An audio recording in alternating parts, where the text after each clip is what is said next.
ویسے تو عوام الناس کو مسائل اور عقائد میں زیادہ پڑھنا نہیں چاہیے کیونکہ یہ علماء کی فیلڈ ہے،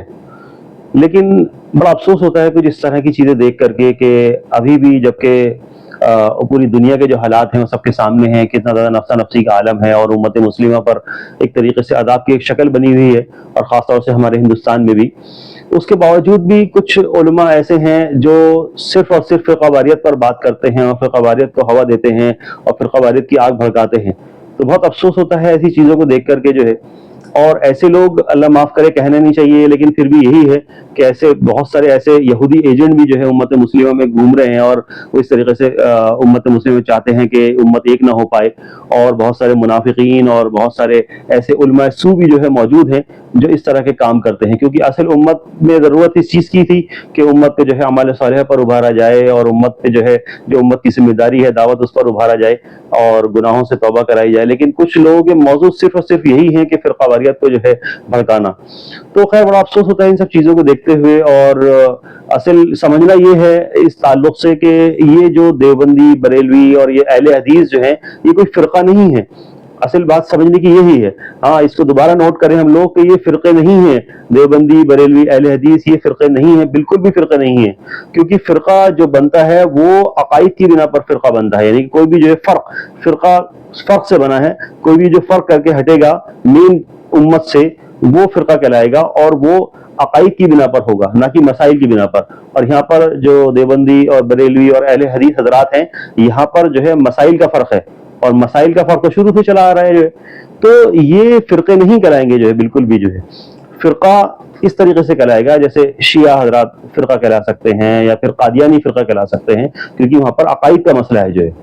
تو یہاں چند مسائل کا فرق ہے، وہ سب کے سامنے ہیں، سب جانتے ہیں اس چیز کو جو ہے کہ اہل حدیث حضرات اور دیوبندی بریلوی حضرات میں جو چند اس طرح کی باتیں ہیں کہ وہ آمین بالجہر پہ ان کا بہت زور ہے، یا رفع یدین پر بہت زور ہے، یا امام کے پیچھے سورہ فاتحہ پڑھنے پر ان کا کہنا ہے کہ پڑھنی ضروری ہے۔ تو یہ چند مسائل ہیں جس کی بنا پر جو ہے یہ فرق ہو رہا ہے، یہ لیکن یہ فرقہ کی طرح سے فرق نہیں کہلائے گا، یہ مسائل کا فرق ہے جو ہے۔ اسی طریقے سے جو بریلوی حضرات ہیں ان میں بھی چند مسائل کا فرق ہے کہ وہ اگر حی علی الصلاۃ پر نماز میں کھڑے ہو رہے ہیں تو کوئی ایسا بڑا مسئلہ نہیں ہے، اور جو بھی دیگر چھوٹے موٹے مسائل ہیں۔ تو جو لگتا ہے کہ ہمیں وہ عقائد کا مسئلہ ہے، وہ عقائد کا مسئلہ نہیں ہے۔ رہی بات شرک کی، تو سارے ہی بریلوی حضرات جو ہے شرک نہیں کرتے، سارے ہی بریلوی حضرات جا کر کے جو ہے مزار پر جو ہے سجدے نہیں کرتے، یا سارے ہی لوگ جا کر کے جو ہے وہ مزار پہ جو بھی بزرگان دین ہیں ان سے جو ہے ڈائریکٹ نہیں مانگتے۔ تو ظاہر سی بات ہے جو شرک کرتے ہیں وہ غلط ہے، لیکن سب کو نہیں کہا جا سکتا۔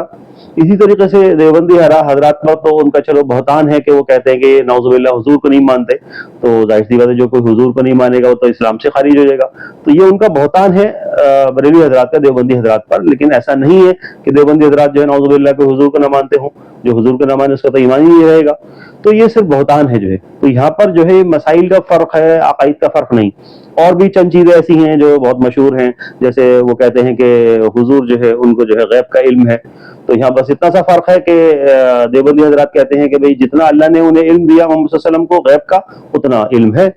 اور جس طریقے سے اللہ عالم الغیب ہے اس طریقے سے محمد صلی اللہ علیہ وسلم عالم الغیب نہیں ہے۔ بس یہ چھوٹی سی بات ہے جو ہے۔ اسی طریقے سے وہ بشر ہیں یا نور ہیں، تو بشر کے تعلق سے بھی قرآن کی کئی آیات میں جو ہے محمد صلی اللہ علیہ وسلم کو جو ہے بشر کہا گیا ہے، لیکن بشر کا یہ بھی مطلب نہیں ہے کہ یہ سمجھے کہ بشر کوئی نعوذ باللہ عام بشر، عام انسانوں کی طرح بشر ہے محمد صلی اللہ علیہ وسلم۔ کوئی بھی نبی رسول جو ہے اس کا درجہ بہت بڑا ہے،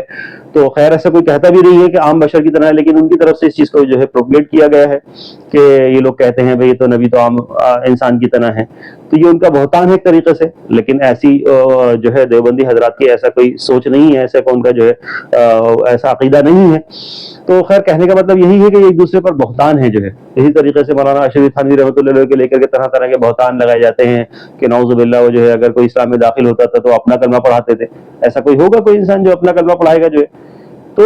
یہ سب بہتان ہے ایک طریقے سے۔ اسی طریقے سے مولانا احمد رضا خان صاحب کو لے کر کے ہیں کچھ بہتان، بہت سارے جو اس طریقے کے بہتان لگائے جاتے ہیں۔ تو مولانا احمد رضا خان صاحب وہاں پر وہ نہیں ہے جو بتایا جاتا ہے جو ہے، وہ سب کتابوں میں اس طریقے سے چیزیں لکھی گئی ہیں تاکہ امت ایک نہ ہو پائے اور فرقہ واریت کی آگ جو ہے بھڑکتی رہے۔ یہ ہے تو یہود نصارہ کے یہ باقاعدہ ایجنٹ کام کرتے ہیں اور یہ سب چیزوں پہ تاکہ امت ایک جگہ نہیں جڑ پائے جو ہے۔ تو خیر کہنے کا مطلب یہی ہے کہ فرقہ جو بنتا ہے وہ عقائد کی بنا پر بنتا ہے، اور عقائد کا مطلب یہ ہوتا ہے کہ انسان توحید، آخرت، رسالت میں سے کسی ایک چیز کا انکار کرے۔ یا ایمان مفصل میں سے کسی چیز کا انکار کرے، ایمان مجمل میں سے کسی چیز کا انکار کرے، یعنی توحید آخرت رسالت کا مطلب تو یہ ہو گیا اللہ کا انکار کرے نعوذ باللہ، یا پھر جو ہے آخرت کا انکار کرے، یا پھر رسالت جیسے محمد صلی اللہ علیہ وسلم کا انکار کرے، یا کسی بھی نبی رسول کا انکار کرے۔ اسی طریقے سے ایمان مفصل میں سے یہ ہے کہ کوئی انسان جو ہے انکار کرے کہ جو ہے آخرت نہیں ہے، یا جو ہے تقدیر کا انکار کرے، یہ ساری چیزیں اگر کوئی انکار کر رہا ہے تو اس کی بنا پر جو ہے فرقہ بنے گا۔ تو اسی طریقے سے شیعہ حضرات جو ہے وہ فرقہ کہلا سکتے ہیں، لیکن سارے شیعہ حضرات کو جو ہے ہم نہیں کہہ سکتے، کیونکہ ان میں بھی کئی فرقے ہیں۔ اس میں مثال کے طور پہ کچھ شیعہ حضرات جو ہے وہ کہتے ہیں کہ نعوذ باللہ حضرت علی جو ہے وہ اللہ کے درجے تک میں رکھ دیتے ہیں، تو ظاہر سی بات ہے کہ کسی کا اس طرح کا عقیدہ ہے تو وہ سرے سے جو ہے گمراہ کہلائے گا اور ایک فرقہ کہلائے گا وہ۔ اسی طریقے سے جو ہے ان میں بھی بہت سارے ایسے فرقے ہیں جو نعوذ باللہ یہ تک کہتے ہیں حضرت علی کو جو ہے نبی کے درجے میں رکھتے ہیں، یہ ہے وہ بھی ایک طریقے سے فرقہ کہلائے گا۔ وہ لوگ جو ہیں جو اس طرح کا عقیدہ رکھتے ہیں شیعہ حضرات میں، اور کچھ کا بہت بڑی تعداد کا عقیدہ یہ ہے کہ حضرت علی رضی اللہ عنہ جو ہے وہ پہلے خلیفہ ہونے چاہیے تھے جو ہے، تو یہ ہے۔ اور کچھ لوگ ایسے ہیں جو صحابہ پر اور خاص طور سے خلفائے راشدین میں جو 3 صحابہ ہوئے حضرت علی کے علاوہ، ان پر جو ہے تبرہ بھیجتے ہیں، ان کی شان میں گستاخی کرتے ہیں۔ تو اس طرح کے لوگ جو ہے یہ ایک بڑے فرق کر رہے ہیں، اس لیے جو ہے فرقہ کہلائیں گے۔ اس کے علاوہ بہت سارے شیعہ حضرات بھی ایسے ہیں کہ جو حضور کی شان میں گستاخی نہیں کر رہے یا صحابہ کی شان میں گستاخی نہیں کر رہے، اور توحید آخرت رسالت پر ان کا ایمان ہے، تو ظاہر سی بات ہے وہ ایک طریقے سے فرقہ نہیں کہلائیں گے، اور ان کو ہم نہیں کہہ سکتے وہ نعوذ باللہ جہنمی ہیں یا کافر ہیں جو ہے۔ تو خاص طور سے بر صغیر میں اس طرح کے جو فتاوی دیے گئے ہیں کہ شیعہ حضرات کو سرے سے اسلام سے خارج کر دیا گیا ہے، یا پھر انہیں بالکل فرقہ مانا گیا ہے، تو وہ اس طریقے سے سب کو نہیں کہہ سکتے، ان میں بھی بہت سارے فرقے ہیں اور ان میں بھی کوئی اچھے لوگ موجود ہیں جو ہے یہ۔ تو خیر کہنے کا مطلب یہی ہے کہ ان سب چیزوں کو جو ہے ہمیں سمجھنا پڑے گا، کیونکہ ہر ایک کا کلیم یہی ہے کہ بھئی امت مسلمہ میں جیسے حضور کی کئی حدیث ہیں اور صحیح حدیث بھی موجود ہیں جو ہے، اور صحیح 70 کی کتابوں میں جو ہے موجود ہیں جو ہے، کہ حضور نے فرمایا کہ بنی اسرائیل جو ہے وہ 72 فرقوں میں جو ہے تقسیم ہوئی تھی، اور اس طریقے سے میری امت جو ہے وہ 73 فرقوں میں تقسیم ہوگی، اور ان میں سے ایک ہوگا جو ایک حق پر ہوگا جو ہے۔ تو ایک فرقہ نہیں بتایا کہ ایک فرقہ جو ہے حق پر ہوگا، یہ بتایا ایک گروہ، یعنی کہ ایک بڑی جماعت جو ہے وہ جو ہے حق پر ہوگی، اور ایک بڑی جماعت جو ہے وہ حق پر ہمیشہ قائم رہے گی جو ہے، ایسا نہیں ایک بڑی جماعت جو ہے وہ گمراہ ہو جائے۔ تو یہ سارے ہی لوگ مل کر کے ان میں سے جو خیر حضرات ہیں وہ ایک بڑی جماعت کہلائیں گے جو ہے، نہ کہ یہ کہ صرف دیوبندی یا بریلوی یا اہل حدیث ایک جماعت جو ہے وہ کہلائے گی جو ہے۔ تو اصل یہی ہے کہ سمجھنا یہ ہے کہ ہمیں تو اللہ نے جو قرآن میں ترغیب دی یہی ترغیب دی ہے کہ تم جو ہے فرقوں میں نہ بٹو، اور تم جو ہے اللہ کی جو رسی کو جو ہے مضبوطی سے پکڑ لو اور فرقوں میں تقسیم نہ ہو۔ تو ایسا نہیں کہ ترغیب دی گئی ہے فرقہ بنانے، ہمیں جو ہے فرقہ تو نہیں بنانا، اور یہی کوشش کرنی کہ ایک امت بنی رہے۔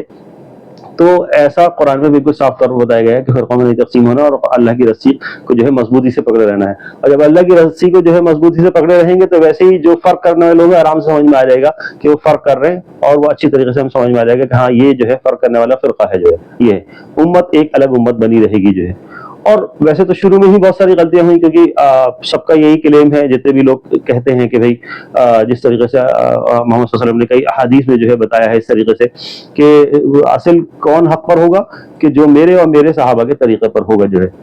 تو سب کا یہ کلیم ہے کہ ہم جو ہے صحابہ کے طریقے پر ہیں، اور ہم جو ہے اصل محمد صلی اللہ علیہ وسلم کے طریقے پر ہیں جو ہے، ہم صحابہ کے طریقے پر ہیں، سب کا کلیم یہ ہے۔ لیکن دیکھا یہ جائے گا کہ جو صحیح مطلب قرآن پر جو ہے عمل کر رہا ہوگا اور صحیح احادیث پر عمل کر رہا ہوگا، اور جو اطیعوا اللہ واطیعوا الرسول واولی الامر منکم، اولی الامر منکم بھی جو قرآن سے ہی ثابت ہے تو اس پر بھی عمل کر رہا ہوگا تو وہی حق پر کہلائے گا۔ تو خیر کہنے کا مطلب یہی ہے کہ ہم ان سب چیزوں کو جو ہے سمجھیں کہ کس طریقے کا اس وقت ماحول ہے، اور دشمن اسلام کی کتنی زبردست سازشیں ہیں کہ امت ایک پلیٹ فارم پر نہیں آ پائے اور امت جو نہیں پائے، اور امت میں فرقہ واریت اس طریقے سے بڑھتی رہے، اور جو ہے اور دوسرے جو ہے دشمن اسلام اس چیز کا جو ہے فائدہ اٹھاتے رہیں۔ تو خیر کہنے کا مطلب یہی ہے، ان سب چیزوں کو سوچتے ہوئے ہمیں بڑا دھیان دینے کی ضرورت ہے کہ کس طرح کا ماحول ہے، اور ہمیں ان سب چیزوں کو سمجھنے کی ضرورت ہے کہ کیسے چلنے کی ضرورت ہے ہمیں، اور کیسے امت کو جوڑنے کی ضرورت ہے۔ تو ضرورت اسی چیز کی ہے کہ ہم ایسے لوگوں کو جو ہے بالکل رد کریں جو بھی فرقہ واریت کی آگ کو بھڑکائے،